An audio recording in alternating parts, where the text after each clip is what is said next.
Hey guys, welcome back to the Rusty Beauties garage. In this episode we're gonna continue with the rebuilding of the TR6 engine that we started. We're gonna have to take the head to the machine shop so they can install the hardened seats on the exhaust valves. So before we do that though, I want to measure the combustion chamber and see what ratio we have, because we might also take advantage of the fact that we are taking the head to a machine shop, so we can shave a little bit and maybe increase the compression ratio. Most likely this is an early head from an early engine, which means that the compression ratio might be a little bit higher, so that's why we're gonna measure it. I have a detailed video about how to calculate the compression ratio once you measure the combustion chamber volume. If you want, you can go and watch that if you are interested in the entire process. Here we're not gonna go through all the details, we're just gonna measure the combustion chamber together and we're gonna calculate the ratio quickly.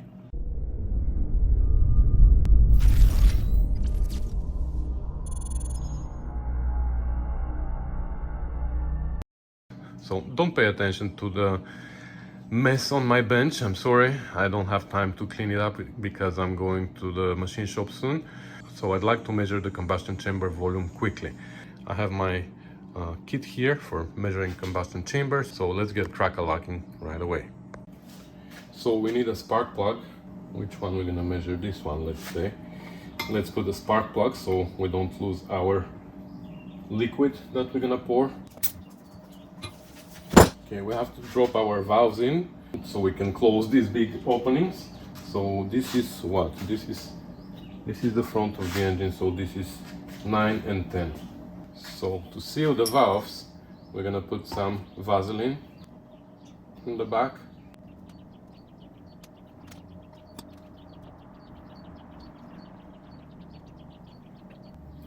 Now this exhaust valve, we know that it is very low. It's sunk pretty deep because of the problem that we have with the size of the valve.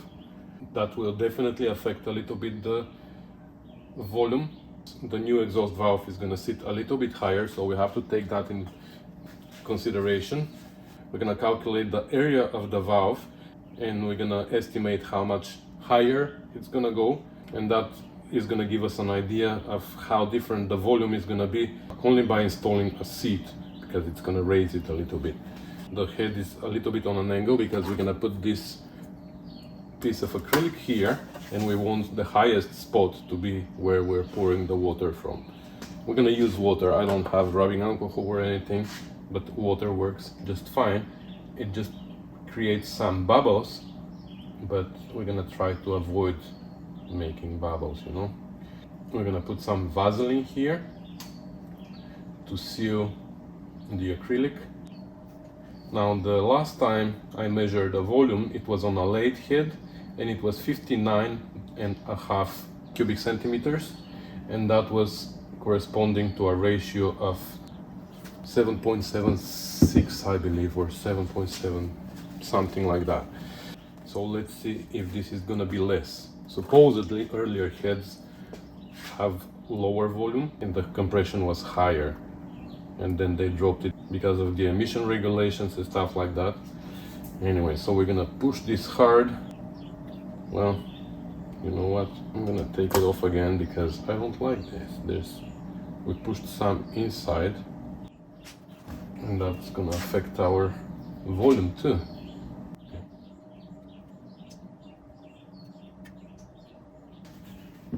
So let's grab a syringe. I'm gonna fill this with water. The syringe is 60 milliliters, which is equal to 60 cubic centimeters, of course.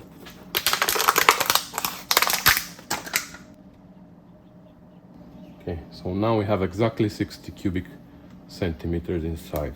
Maybe that's how you're gonna see better. So let's pour it slowly. And because it's on an angle, hopefully all the air is gonna push through in that direction. I have a little hole here for the air to escape. So, okay, well, that's the same. It's 59.5. We have literally half a cubic centimeter inside. That's surprising. So I was expecting a smaller volume.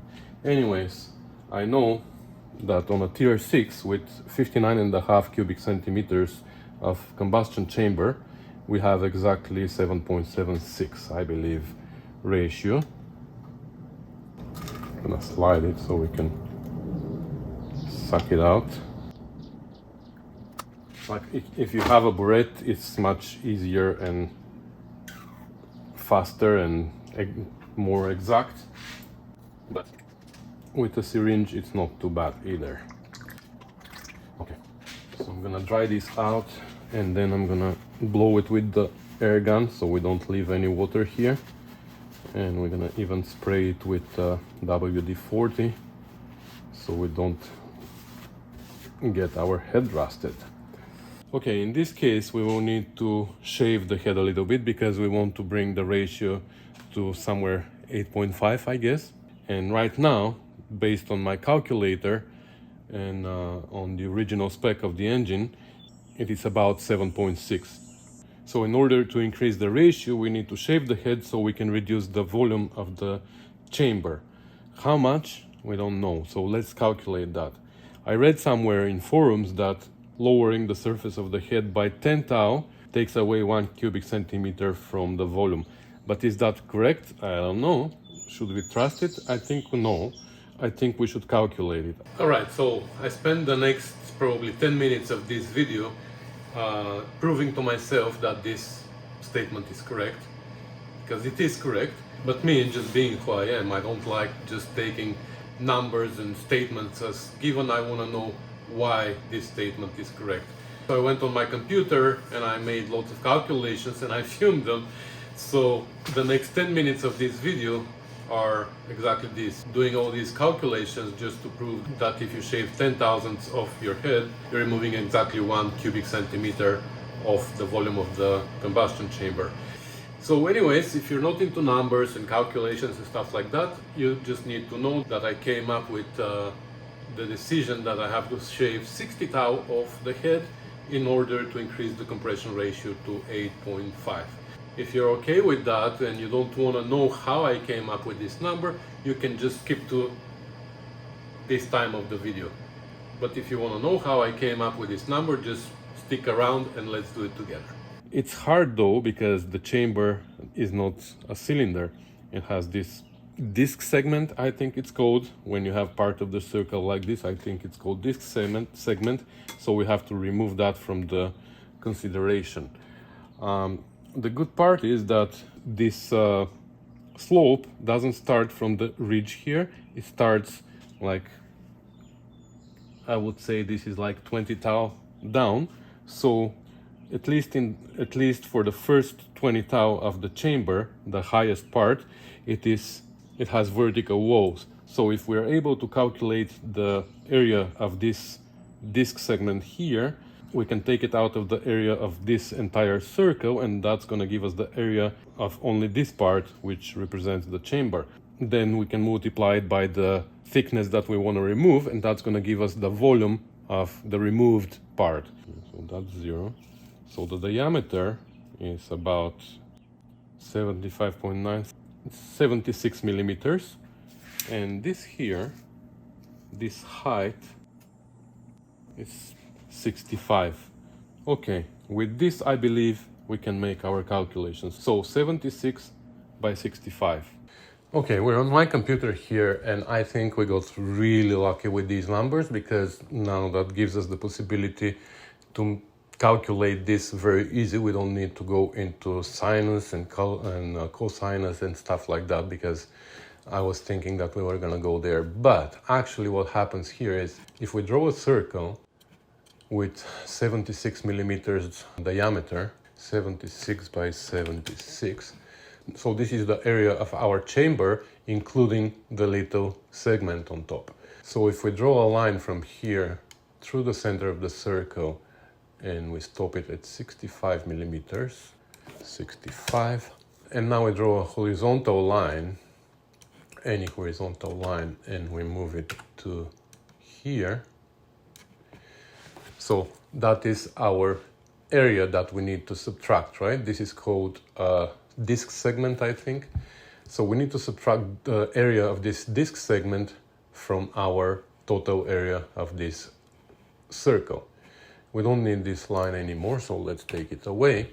So why I'm saying these numbers work so well for us is because if we draw a line from the center of the circle to this point here, you can see this is exactly 45 degrees. And if we draw another line from here to this point here, snap, it's exactly 135, which is 90 degrees away from our other line. So this means that here we have a 90-degree angle, which means that this entire thing here, the disc segment that we're looking for plus this triangle, this entire area is exactly 1/4 of the area of the circle.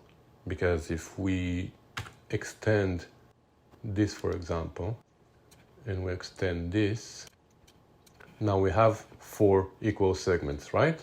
So we have exactly 1/4 of the circle is this area.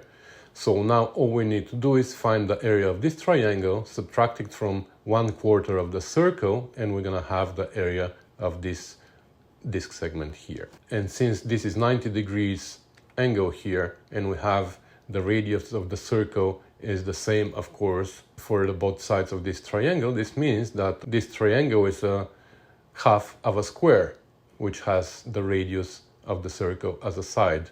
And to prove that, we can draw a square with a side half of 76, which is the diameter, so 38 by 38.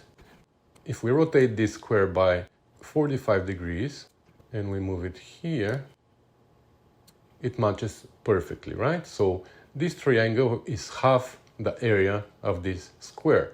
So now all we have to do is find the area of the circle, divide it by 4 to get the area of this segment, then find the area of this square divided by 2 to find the area of this triangle, and then from the quarter of the circle we can subtract the area of the triangle and we're going to receive this area, and then from the total area of the circle we can subtract this disc segment, and that's going to give us the area of the chamber.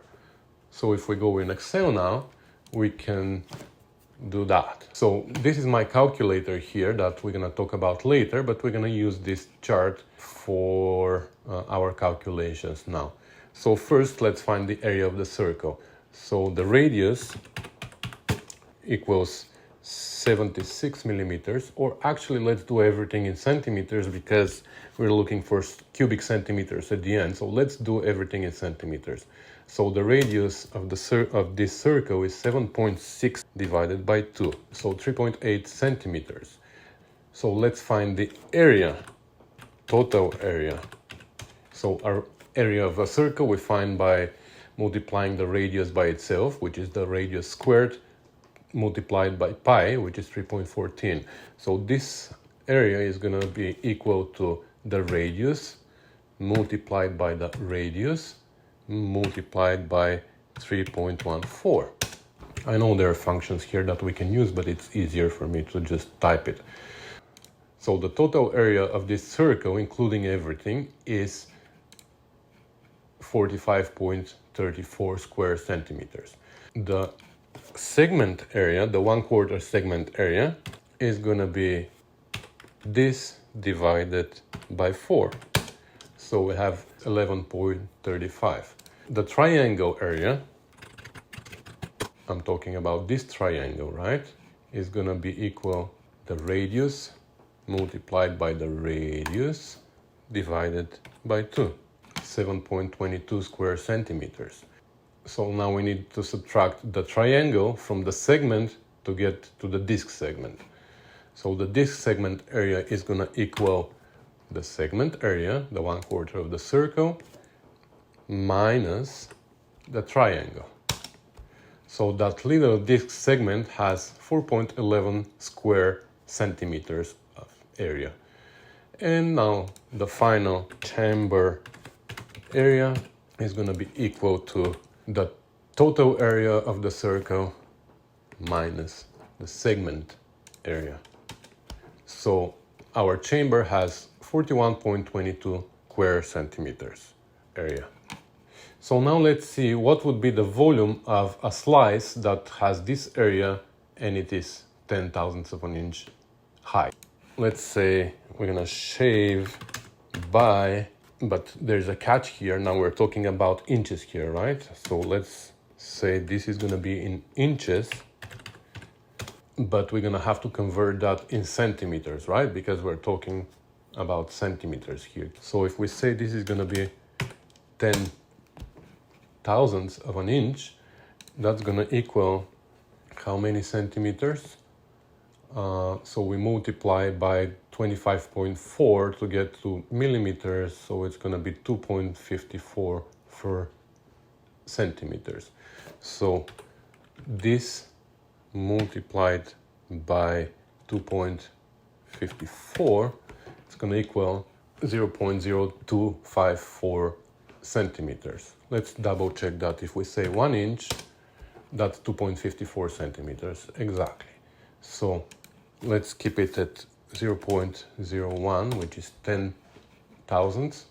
So the volume of shaved part will be equal to the area of the chamber multiplied by the height that we're shaving. So it is exactly correct, actually. So what I read in that forum is correct. By shaving 10 thousandths of the head, we are reducing the volume by 1 cubic centimeter approximately. Of course, that's a little bit rough because we have those arches here. This is not like an angle, what we just measured. So it is not exactly precise, but it is correct. So 10 thousandths equal 1 cubic centimeters. Okay, we're gonna get to the calculator here too, but let's do also something about the valve, because you know how we said that we're gonna raise the valve by installing the seat. So that's gonna affect a little bit the volume as well. So let's see by how much. So valve diameter is 1.195 inches, but we need it in centimeters again, right? The valve diameter in centimeters is gonna equal this multiplied by 2.54. So the valve diameter is 3 centimeters. So the area is gonna equal to, so that's diameter, we're looking for the radius. So we need the radius squared multiplied by pi. So we need the diameter divided by 2 multiplied by the diameter divided by 2 multiplied by 3.14. So the valve area is 7 square centimeters. Wow. So if we raise it, I think it's gonna raise by, like I measured more or less, I think it's gonna raise by 1 millimeter, which is 0.1 centimeters. So the volume, the raised volume equals area multiplied by height, 7, not even 1 cubic centimeter. So if it is 1.5 millimeters, oops, sorry, that's centimeters. So 0.15 centimeters is 1. Okay, so say that when we raise the valve, that's going to reduce the volume of the chamber by 1 cubic centimeter. So right now, let's do that. So we have volume of 59.5 cubic centimeters, right? The valve raise is going to reduce it by this much. The shave is going to reduce it by this much. So if we subtract the volume that the valve raise is going to give us, plus the shaved volume, so this is going to be equal this minus this minus this. So if we raise the valve and we shave the head by 10 thou, that's going to give us 57 cubic centimeters volume of the chamber. If we shave it by 0.02, let's say, now our volume changes to 56 and whatever. If we shave it by 0.03, it goes to 55. So now here we can play with the amount of shave that we want to do to get to the number that we want. But what number do we want? So this brings us to our calculator here. So I'm not going to go through the entire calculations that we do here. If you want to see how I made this calculator, you can go to this video and that's going to show you. I'm just going to explain that when you enter this information here, the cylinder bore, the crank stroke, and all this information from the spec, and you also enter the volume of the chamber, so that gives us the ratio here. So the cylinder bore, this we know that this is the factory cylinder bore for TR6, but we already have this bored out to 2.96, so I'm going to change it to 2.96, and that automatically changes our ratio here to 7.7, and it increases it, right, because now we have a bigger cylinder into the same chamber. The crank stroke is a crank stroke, that's how much it is. The distance from the top dead center to the top of the cylinder is half a tau, I think, if I remember correctly. The diameter of the gasket opening is this much, the compressed gasket thickness is this much. I measured that before, so I'm not going to change these numbers. So right now with 59.5 cc chamber, we have 7.7 ratio. So that's the factory ratio for 2.94 cylinder, 7.6, that's the factory ratio for the late engines. By boring the cylinder out, it's already increased to 7.7, but the early engines had approximately 8.5 ratio, so I think we should aim to that. And to aim to that, let's change this number. We can actually link this to here, and that automatically changed our ratio to 8.19, but we want to bring it to 8.5, we said, right? So let's see, if we increase the amount of shave here to 0.04, that brings us to 8.32. If we change it to 0.05, it's 8.45. Let's say 0.06, 8.6. I think that's where we should aim, somewhere. So if the valve raises by 1.5 millimeters, or even if it is 1 millimeter, our ratio is still somewhere there. So 1 or 1.5, that doesn't make too much of a difference. But if we shave the head by 60 thousandths, that's going to reduce our chamber to 52.5 cubic centimeters, and that's going to give us a ratio of 8.5. So I think that's what we're going to do. We're going to shave it by 60 thou. Okay, so many numbers, eh? But I think we are on a good track. So I'm going to take the head to the machine shop. I'm going to tell them to shave 60 thou, and then we're going to measure the volume of the chamber again. And if our calculations are right, we should be somewhere at 52.5 cubic centimeters. So let's see if we're correct or not. So I'm not gonna end the video here. I'm gonna record the ending once we get the head back. So I guess for me that's gonna be a few days or weeks, but for you it's gonna be in a second. We're gonna find out if I was right or not. All right, so it's I don't know, a month or more than a month later, and the first half of this video I shot like a long time ago, before we took the head to the machine shop, remember? Well, you remember because it was just now for you, but for me it was more than a month ago.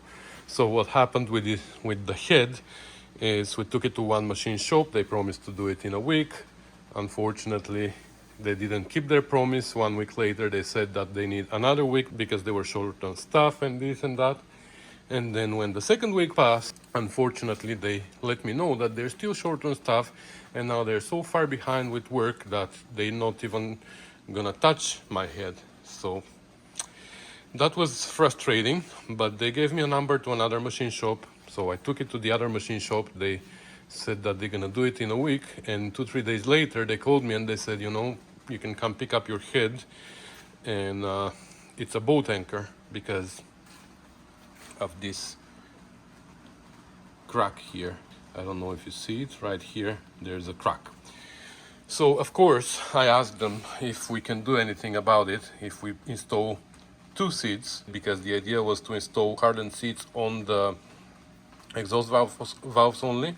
But I said, what if we install a hardened seat on the intake as well, and then cut into it and install the exhaust? And they said that they are not willing to do that because this distance is very small, and they were not okay. They said that once this seat is installed on the intake and they start cutting for the exhaust, this seat might come out or it might get cracked here where it's thinned. So they didn't want to do that. So the other suggestion was to actually cut this crack and weld it, and then they cut again for the valves. They said no to that idea as well because they were afraid that they might break their tool when they cut into the weld, because the weld eventually is going to become harder than the metal around.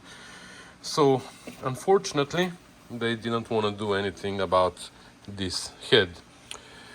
So we had no other option but to source another head, and luckily Mr. Sheftash had his TR6 head left over from 12, 13 years ago. I don't know how long ago he restored his TR6, but he decided at the time that he wants a fully rebuilt head with installed hardened seats already and shaved for higher compression and stuff like that.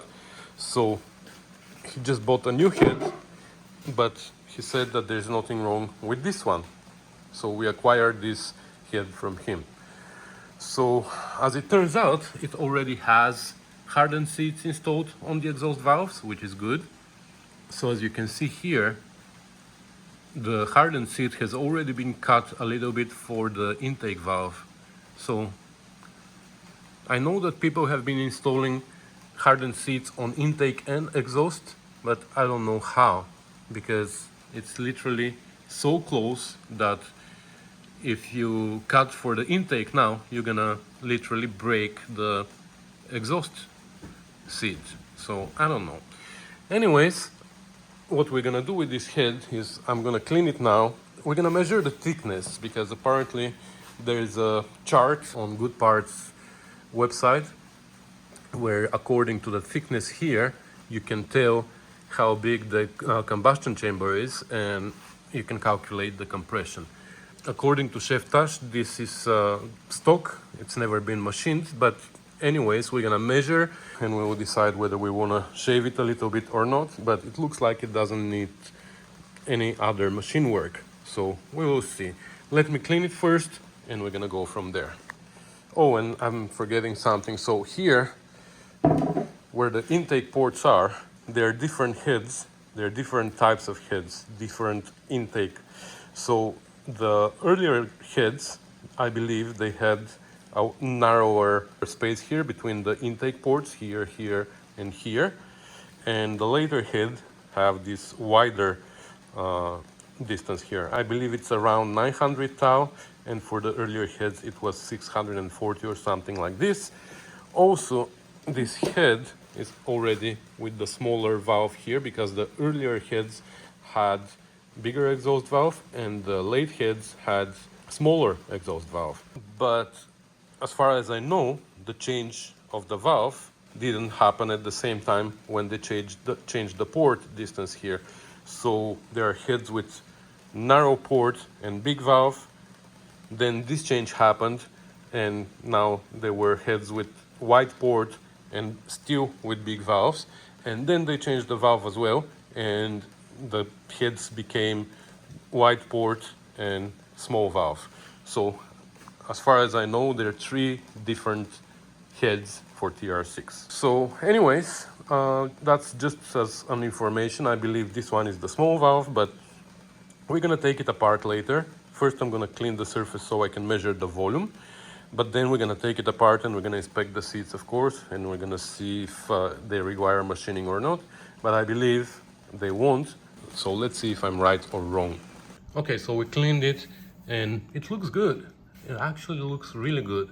So I'm gonna take it apart, of course, and we're gonna inspect for cracks. and everything. We're gonna see what the condition of the valves is. But first of all, I wanted to see about the compression before I take it apart, because if we need to measure the chamber, we need the valves inside, so we might do that as well before we even do anything else. But last time when I measured the chamber, I didn't show you, there's actually an easier way which you can trust. Here on the Good Parts website, generously they give us this information. So based on the thickness of the head here in this column, and based on the cylinder bore, because the wider the bore, the higher the compression, obviously, because we increase the volume of the cylinder and the chamber stays the same. So based on that, we can see what is the volume of our chamber and what the compression ratio would be. So let's measure how thick our head is. So we measure to the surface here for the gasket and surface for the other gasket. So right here and right here, and that's 353. Okay, so 353.9 is here, so it looks like we have the head that's on the second line. So for this head, the chamber is 57.7 cubic centimeters. And for 20 over, because we know that our block is 20 over, the compression ratio is going to be about 7.84.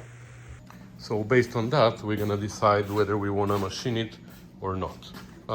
Let me take out the valves too and inspect the seats and the valve guides, and then we'll see what we're going to do.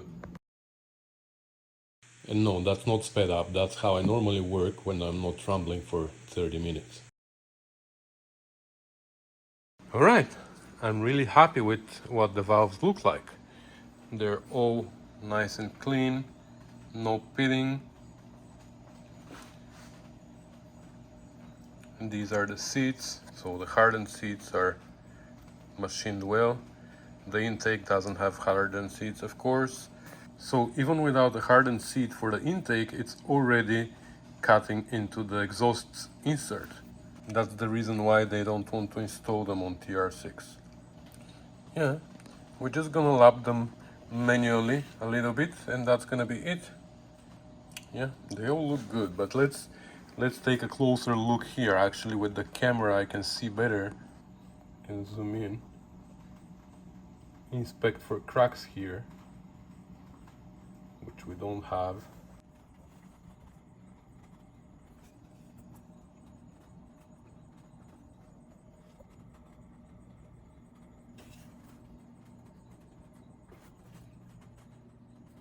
Yep, no cracks. And if there are cracks, they normally show up there. That's a very weak spot for these heads. So I'm pretty happy with it.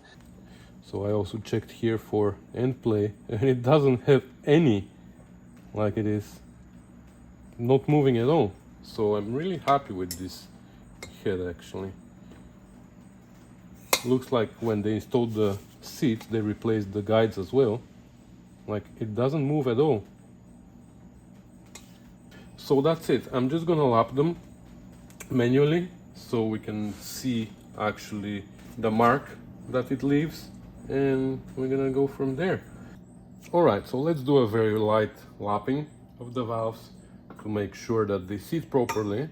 I'm sure they do, but just in case. So we're gonna use this valve grinding compound. Let's see if these valves like to stick to our suction cup here. Yeah, they never do.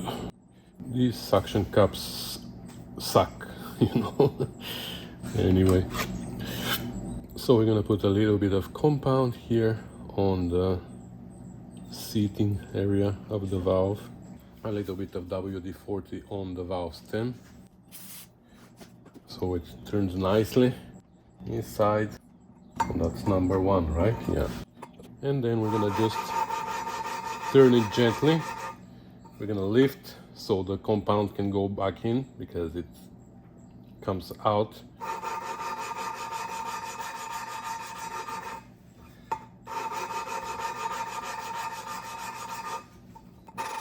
That's hard to see. So whatever. I have a tool that you can do that with screw gun actually, but I'd like to do it manually. Now very carefully not to touch the stem of the valve to the compound, because we don't want any compound on the valve stem, because we don't want to wear that part of the valve and the valve guide, of course.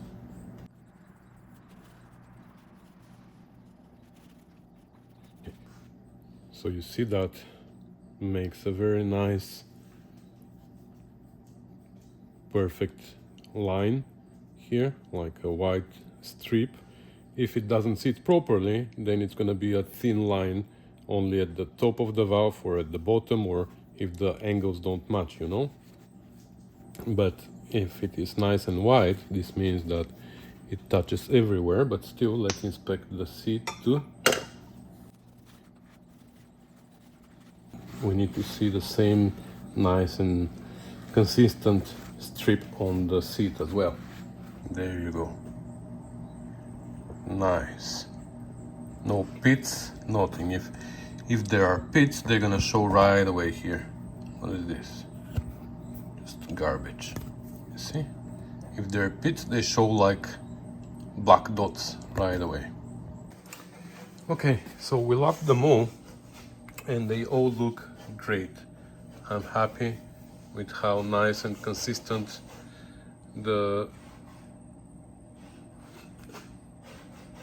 they are. I'm just showing you all of them. So I'm happy with that. But let's also measure the end play, because that's important. We should have done that before lapping the valves actually, because if we need to change the valve guides, we're gonna have to relap the valves after, but I'm pretty sure that the end play is within tolerance. I just want to confirm it. Okay, so this is my setup. That's how I measure the end play, because if we put the dial gauge on an angle at the edge of the valve, it's not going to be accurate because it's going to be diagonal. We've done that with cheftage before and we got criticized. So anyways, that's how I do it. I put straight edge in this case, but it can be anything. And I push it against the valve and I push it against the gauge. And now I need another hand, so let me put you on the stand. And now I have two hands, so I can put the straight edge that way, lift the valve, and now we can see how much it plays. It needs to be maximum 2 to 3 thou. It looks like it's 1.5 here. Well, it goes to 2.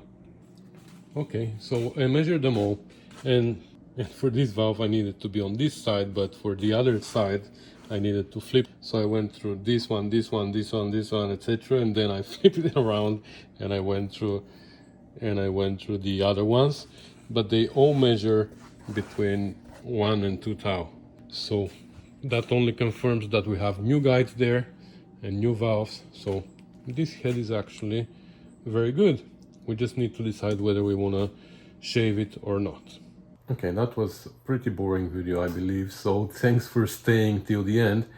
We're gonna end it up here. I'm just gonna tell you that we decided that we're gonna take it to the machine shop.